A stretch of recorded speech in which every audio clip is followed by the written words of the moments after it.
Bom dia, gente. Bom dia a todas e a todos. Bom dia, boa tarde, boa noite. Não sei exatamente quando vocês vão ter a oportunidade de assistir essa videoaula, mas, de qualquer forma, foi aqui a minha saudação. Cá estamos, mesmo em quarentena, tentando dar prosseguimento aí às nossas aulas, nossas reflexões, análises sociológicas.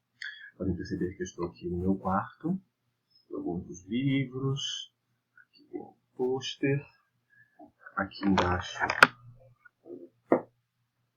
tem um cão mordendo alguma coisa que eu não sei o que é, possivelmente estraçalhando um bicho de pelúcia. Mas enfim, vamos tentar da melhor forma possível dar continuidade então ao nosso processo educacional. É claro, né, gente? Vale esclarecer que aulas gravadas, principalmente quando a gente fala de ciências humanas, sociologia, filosofia, história, é difícil, né? É complicado, principalmente porque a gente não tem o estabelecimento do diálogo, do debate, que é fundamental para algumas dessas disciplinas. Mas ainda assim, a gente vai tentar fazer isso da melhor forma possível e imaginável. E obviamente, gente, eu conto com a colaboração de cada um de vocês para que a gente tente estabelecer esse processo de maneira correta, certo? Então, vamos lá. Dito isso, depois dessa pequena introdução, a gente vai continuar a tratar de Émile Durkheim. Um ponto importante, tá, gente? Algumas turmas, por conta de uma diferença de horário, principalmente, elas talvez sejam um pouquinho mais adiantadas do que outras, certo? Mas não tem problema. De qualquer forma, eu vou começar do início do segundo capítulo de Émile Durkheim, e aí, a partir disso, a gente vai, né, desenvolvendo as nossas análises. Peço desculpa de antemão para aqueles que já viram o início, principalmente desses slides, mas é necessário para que todos sejam privilegiados nesse caso, certo? Então, vamos lá. Émile Durkheim, para a gente começar com as nossas aulas online, certo? Primeiro ponto, pessoal, que vale destacar é Émile Durkheim é um dos três grandes intelectuais da sociologia. A gente chama de a tríade da sociologia, que nós teríamos, na verdade, Émile Durkheim, Max Weber e, por fim, Karl Marx. Ou seja, seriam os três grandes intelectuais, os três grandes sociólogos que têm as teorias que são fundamentais ou que se transformam em base, se convertem, né, um grande alicerce para a sociologia. O Émile Durkheim, sem dúvida, é um deles. Então, ele é fundamental e, principalmente, a teoria de fato social e de solidariedade, mecânica e orgânica. Talvez alguns de vocês já tenham visto essa aula, ou pelo menos lembram dessa aula, no primeiro ano do ensino médio, certo? Dependendo da apostila, também é assunto do primeiro ano do ensino médio. Mas caso não tenham visto ou não se lembrem o que foi colocado naquele momento, vale aqui então a gente ter uma atenção redobrada, porque é bastante importante, certo? Sem mais delongas, vamos lá então, pessoal. Primeira questão fundamental. A forma como Émile Durkheim compreende a sociedade. Eu cheguei a citar a forma como ele compreendia a sociedade, principalmente nas primeiras aulas, quando a gente debateu, dialogou sobre o que era sociologia. A grande teoria de Durkheim é que, na verdade, a sociedade ela não pode ser vista apenas como a junção de diversas partes. Essas partes, teoricamente, seriam um conjunto de indivíduos. Então, o que ele está sugerindo é a sociedade pode ser formada, sim, por um conjunto de indivíduos, mas ela não pode ser definida enquanto esse conjunto de indivíduos. Por que ela não pode ser vista dessa forma? Porque, na verdade, na visão de Durkheim, a sociedade ela tem um valor diferente, ela tem uma identidade, uma representação diferente do que apenas a junção desses elementos. É como o exemplo que eu citei para vocês no início do ano, do corpo humano. A gente pode citar, a gente pode falar, sugerir que o corpo humano é formado por bilhões de células? Sim, é uma possibilidade de dizer de que maneira o corpo humano é formado, certo? Mas a gente pode sugerir que o corpo, socialmente, ele é representado enquanto um conjunto de bilhões de células? Não. Por quê? Porque socialmente o corpo ele possui um valor diferente, uma representação diferente, uma identidade diferente Então a gente não pode simplesmente tomar o corpo humano como se fosse a junção de bilhões de células, porque ele não é isso, assim como a sociedade. A sociedade, na visão de Durkheim, pode até ser a junção de vários sujeitos, pode ser a junção desse conjunto, dessas partes de seres humanos, mas ela não significa isso. Dessas junções, ela vai se transformar em algo novo, com outros valores, com outras apreciações, com outras projeções, com outras características, com outras relações de funcionamento, que é o que ele chama de sociedade, certo? E aí a gente chega a uma outra questão fundamental na visão de Durkheim. Primeiro ponto agora que a gente não pode esquecer de jeito nenhum, principalmente para compreender o conceito de solidariedade mecânica, orgânica, de fato social. Para Emile Durkheim, a sociedade se sobrepõe ao indivíduo. Isso é uma questão fundamental de se lembrar na visão de Durkheim. Por quê? Porque a gente tem outros sociólogos que sugerem uma inversão dessa ideia. A exemplo de Max Weber. Max Weber vai dizer que a gente deve, no momento que a gente precisa fazer uma análise social, focar no indivíduo. Focando no indivíduo, a gente entende a sociedade. O Durkheim, ele diz o oposto. Primeiro nós focamos na sociedade, para depois, a partir deste foco coletivista, compreender os comportamentos individuais. Por isso que ele sugere que a sociedade se sobrepõe ao indivíduo. Logo, ela molda os nossos comportamentos sociais. Lembrem-se, nas nossas primeiras aulas nós falamos sobre o ato de escovar os dentes. Na visão de Durkheim, a sociedade em algum momento criou a necessidade de escovar-se os dentes e ela impôs essa necessidade para cada um de nós. Sendo assim, de forma coletiva, ela impõe um comportamento individual, certo? E, obviamente, ela impõe, ou seja, se algumas pessoas não fizerem, não se comportarem, não se adequarem, não tiverem a postura exigida pela sociedade, automaticamente ela marginaliza esses sujeitos, certo? Então, lembrem-se, a primeira questão fundamental aqui para a gente compreender solidariedade mecânica, orgânica e fato social é a sociedade na visão durkheimiana, ela se sobrepõe aos indivíduos e a partir dessa sobreposição molda os nossos comportamentos. Para finalizar esse slide, pessoal, deem uma olhada principalmente na imagem que vocês estão vendo aí, certo?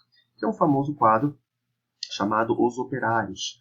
Qualquer pessoa que já tenha tido aula sobre modernismo possivelmente já viu esse quadro, né? Geralmente as apostilas utilizam ou esta imagem ou o quadro do Abapuru. Coincidentemente, foram pintados pela mesma pessoa, né? pela Tarsila do Amaral. O que eu acho interessante desse quadro? Porque ela demonstra, de certa forma, imageticamente, essa ideia do Durkheim. Por quê? Porque se vocês olharem para a profusão ali de rostos e cabeças, a gente parece que vê uma massa, né? A gente não consegue perceber uma individualidade. E até o nome do quadro sugere. O nome do quadro é Os Operários, ou seja, é uma massa, é um grupo, é um coletivo. Não existe espaço para individualidade nesse contexto, certo? E aí, chegamos finalmente, então, a uma teoria fundamental e importantíssima, que é, sem dúvida nenhuma, um dos pontos mais importantes dessa aula, certo? O fato social. Como Durkheim, ele sugere que a sociedade... Como o Durkheim, pessoal, ele sugere, na verdade, que a sociedade ela se impõe, então, aos indivíduos, ele vai dizer que o grande objeto da sociologia deveria ser o estudo do que ele chama de fato social, ou seja, deveria ser o estudo da maneira, da forma de agir de cada sociedade e de como essa forma, como essa agência vai moldar os comportamentos individuais. Se vocês olharem aqui, pessoal, a gente tem a definição de maneira bem esclarecida.